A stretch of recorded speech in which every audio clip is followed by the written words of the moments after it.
എല്ലാവർക്കും നമസ്കാരം. ഇത് എൻ്റെ ബൈക്കാണ്. റോയൽ എൻഫീൽഡ് സ്റ്റാൻഡേർഡ് 350 ആണ്. ഇതിപ്പം ഞാൻ 2014 എടുത്തതാണ്. 10 വർഷമായി. അപ്പോൾ നമുക്കിതിൻ്റെ റിവ്യൂ ആണ് ഞാനിന്ന് ചെയ്യാൻ പോകുന്നത്. ഇതിൻ്റെ പ്രശ്നങ്ങൾ എന്താണെന്ന് നമുക്ക് ആദ്യം അങ്ങോട്ട് ഡിസ്കസ് ചെയ്യാം. അപ്പം 10 വർഷത്തെ യൂസേജിന് ശേഷമുള്ള ഒരു റിവ്യൂ ആണ് കേട്ടോ. ഇതിൻ്റെ ചാവിക്ക് ഇതാ കണ്ടില്ലേ, ഒരു ചെറിയ പ്രശ്നമുണ്ട് ലോക്കിന്. ഇത് മാറ്റണം. 10 വർഷമായി. അപ്പോൾ അത് മാറ്റി കഴിഞ്ഞാൽ അത് സെറ്റാവുമെന്ന് വിചാരിക്കുന്നു. പിന്നെ വണ്ടിയുടെ സൈലൻസറിൻ്റെ ഈ സൈഡിലായിട്ട് നല്ലോണം തുരുമ്പ് കയറിയിട്ടുണ്ട്. അപ്പോൾ അത് മാറ്റേണ്ടി വരും. സൈലൻസർ തുരുമ്പ് പിടിക്കുന്നുണ്ട്. അതുപോലെ ഈ സൈഡിലും ഇവിടെ കണ്ടില്ലേ, ഇവിടെയൊക്കെ തുരുമ്പ് വരുന്നുണ്ട്. പിന്നെ ചെറിയൊരു പ്രശ്നം കണ്ടില്ല, ഓയിൽ ലീക്കാണ്. ചെറിയ രീതിയിൽ ഓയിൽ ലീക്ക് വരുന്നുണ്ട്. വണ്ടി ഏകദേശം 72,431 കിലോമീറ്റർ ഓടിയിട്ടുണ്ട്. അത് നോക്കണ്ട, കുറച്ചതിലും കൂടുതൽ ഓടിയിട്ടുണ്ട്. പിന്നെ സ്റ്റാർട്ടിങ് കണ്ടീഷനാണ്.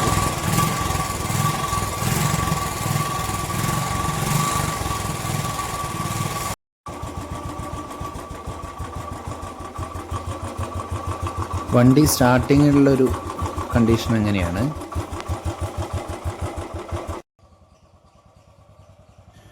പിന്നെ വണ്ടിയുടെ റണ്ണിങ്ങിലുള്ള ഒരു കണ്ടീഷൻ എങ്ങനെയാണ്? കഴിഞ്ഞ 10 വർഷമായിട്ട് ഞാൻ യൂസ് ചെയ്യുന്ന വണ്ടിയാണ്. എനിക്ക് പ്രശ്നങ്ങളും കാര്യങ്ങളും ഒന്നും തോന്നിയിട്ടില്ല. ഇനിയിപ്പോൾ നിങ്ങളുടെ അഭിപ്രായങ്ങൾ ഒന്ന് കമൻ്റായിട്ട് രേഖപ്പെടുത്തുക ഇതിൽ.